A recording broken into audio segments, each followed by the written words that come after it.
আপনি যদি ভগবত তত্ত্ব জ্ঞান লাভ করতে চান, আপনি যদি ধর্ম সম্বন্ধে কোনো জ্ঞান লাভ করতে চান, সর্বপ্রথম আপনার ইন্দ্রিয়গুলোকে সংযত করতে হবে। মা, তোমার ইন্দ্রিয়গুলো যদি তোমার নিয়ন্ত্রণে না থাকে, কখনো ভগবত তত্ত্ব জ্ঞান লাভ করা সম্ভব হবে না। দেখবেন আমরা একটা শব্দ ব্যবহার করি, গোস্বামী ব্যবহার করি না একটা শব্দ, যে অমুক গোস্বামী তমুক গোস্বামী, দেখবেন একটা শব্দ ব্যবহার করি। যদিও আমাদের সমাজে বর্তমানে গোসাইয়ের ছেলে গোসাই হয় না মা? দেখবেন গোসাইয়ের ছেলেকে বলা হলো গোস্বামী, যদিও ওই রকম ভাবে বলা যায় না। গোস্বামী হতে গেলে গোস্বামীর দুইটা অর্থ একটু মনোযোগ সহকারে শোনার চেষ্টা করো। শাস্ত্র বলছেন গোস্বামী শব্দের অর্থ হলো, গু মানে হলো ভূমি বা গু মানে হলো ইন্দ্রিয়, যিনি তার সমস্ত ইন্দ্রিয়কে দমন করতে পেরেছে, মানে যিনি হলো ইন্দ্রিয়ের স্বামী, তাকে বলছে গোস্বামী। একবার প্রেম। এখন আমাদের জানতে হবে ইন্দ্রিয় মানে হলো চক্ষু, কর্ণ, নাসিকা, জিহ্বা, ত্বক, হস্ত, পানি, পাদ, বায়ু, উপস্থ, এগুলো হলো আমাদের ইন্দ্রিয়। একটু মনোযোগ সহকারে শোনার চেষ্টা করো। শাস্ত্র বলছে এই যে আমাদের এতগুলো ইন্দ্রিয় রয়েছে, 10টা ইন্দ্রিয়। কয়টা ইন্দ্রিয়? 10টা ইন্দ্রিয়ের মধ্যে একটা ইন্দ্রিয় হলো মন।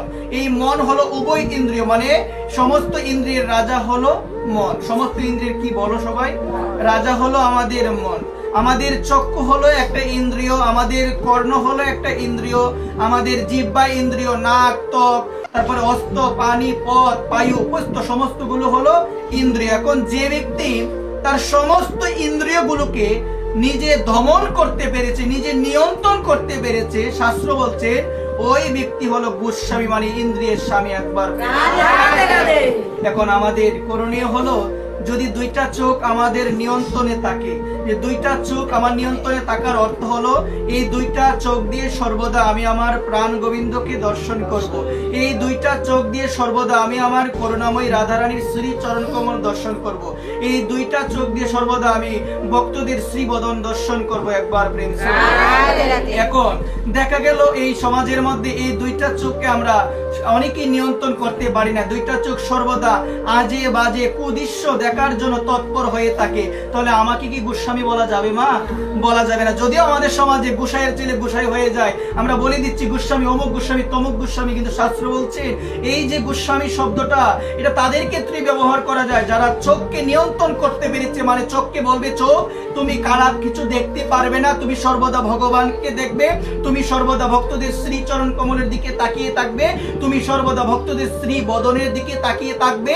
চোখও তার কথা শুনবে, সর্বদা চোখ ভগবানের দিকে তাকাবে, সর্বদা চোখ সাধুগুরু বৈষ্ণবের দিকে তাকাবে, সর্বদা চোখ খারাপ দিকে কখনো তাকাবে না। একবার প্রেম।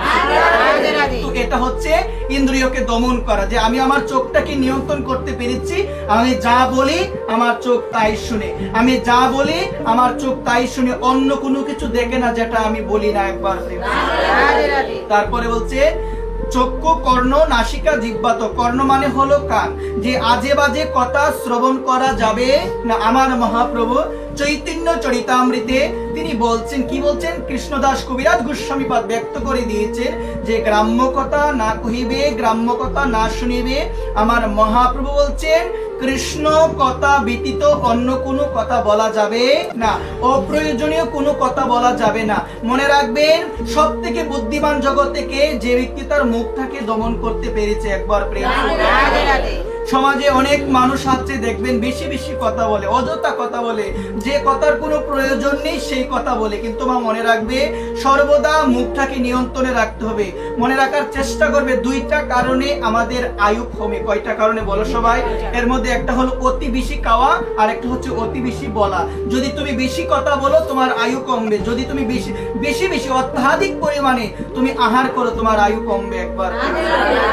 রাধে রাধে। এই কারণে শাস্ত্র বলছেন এই কর্ণটাকে নিয়ন্ত্রণ করতে গেলে সর্বদা প্রাণ গোবিন্দের কথা শ্রবণ করতে হবে। কিন্তু আমাদের সমাজে দেখা গেল গোবিন্দের কথা শোনার থেকে বেশি আমরা আজে বাজে কথা শ্রবণ করি, আমরা কুকথা শ্রবণ করি, আমরা সমালোচনা, পরচর্চা, নিন্দা আমরা শ্রবণ করি। দেখো, দেখতে পেয়েছিলাম বৃন্দাবনের একজন বাবাজি মহারাজ, শ্রী শ্রী 108 নন্দলাল দাস বাবাজি মহারাজ বলেন উনি যে এই যে পরনিন্দা, পরচর্চা, পর সমালোচনা এগুলো নরহত্যার চাইতেও গুরুতর পাপ। একবার প্রেম করে।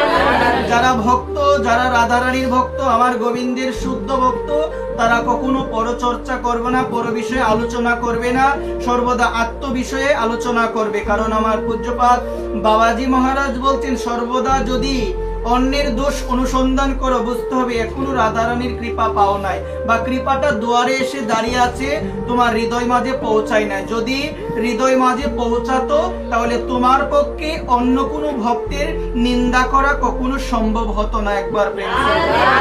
রাধে রাধে।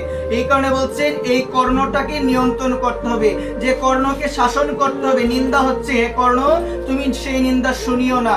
সমালোচনা হচ্ছে সে এ কর্ণ, তুমি সেই সমালোচনা শুনিও না। তুমি সর্বদা আমার প্রাণ গোবিন্দের কথা শুনবে। কারণ মনে রাখবেন, এই জগতের মধ্যে একমাত্র কথা হলো কৃষ্ণ কথা, যে কথা আমাদের আনন্দ দান করতে পারে।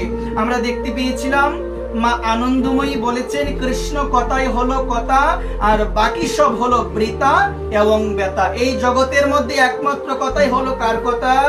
ভগবানের কথা। আর বাকি যত ধরনের কথা বলছি, ভগবান সম্বন্ধীয় ব্যতীত, আমার করুণাময়ী রাধারানী সম্বন্ধীয় ব্যতীত, বিভিন্ন ভক্তি শাস্ত্র সম্বন্ধীয় ব্যতীত যত ধরনের কথা আমি বলছি, সমস্ত কথা হলো বৃথা এবং ব্যথা। সেই কথাগুলো আমাদের ব্যথা দান করে। একবার প্রেম। এই কারণে মা, জগতে বুদ্ধিমান কাকে বলে মা? আমরা ভাবি যে তার বুদ্ধির মাধ্যমে একটার পর একটা বাণিজ্য প্রতিষ্ঠিত করে, যে তার বুদ্ধির মাধ্যমে বিভিন্ন টাকা পয়সার, অনেক প্রচুর পরিমাণে টাকা পয়সার মালিক হয়, যে তার বুদ্ধির মাধ্যমে বিভিন্ন বড় বড় তালা ঘর তুলে, বিভিন্ন ঘর তুলে, আমরা বলি জগতে সেই হলো বুদ্ধিমান। দেখো মা, শুনো, তাকে আমরা বলছি জাগতিক ভাবে বুদ্ধিমান, কিন্তু সে হলো প্রকৃতপক্ষে বুদ্ধিমান নয়। সে যদি বুদ্ধিমান হতো, তাহলে শেষের দিনের পথটা সে সুগম করত। এবং শাস্ত্র বলছেন, যে ব্যক্তি শেষের দিনের কথা চিন্তা করে, আমার ভগবানের কথা শুনে ভগবানের নাম করে, সেই তো হলো পরম বুদ্ধিমান। একবার সেই হলো পরম বুদ্ধিমান। এই কারণে মায়েদের চরণে নিবেদন, যে ব্যক্তি ভগবানকে ডাকে, কৃষ্ণ নাম বড়ই মধুর, যে জন কৃষ্ণ ভজে সে বড় চতুর। আর মহাজনরা বলছেন, মায়া যে বোঝে সে হলো ফতুর। ফতুর মানে হলো নিঃস্ব। এই জগতে আমরা সবাই এই মায়া দেবীর প্রতি আকৃষ্ট হয়ে, মায়া দেবীর দ্বারা আকৃষ্ট হয়ে আমরা আমাদের পরম আপন শ্রী গোবিন্দকে ভুলে গিয়েছি। আর চৈতন্য চরিতামৃত গ্রন্থ বলছেন, কৃষ্ণ বলি যে জীব অনাদি বহির্মুখ, অতএব মায়া তারে দেয় সংসারে দুঃখ এবং কষ্ট। সংসারে দুঃখ কেন পায় মা? কারণ ভগবানকে ভুলে গিয়ে এই মায়ার ধারা প্রভাবিত হয়ে আমি ভাবছি যে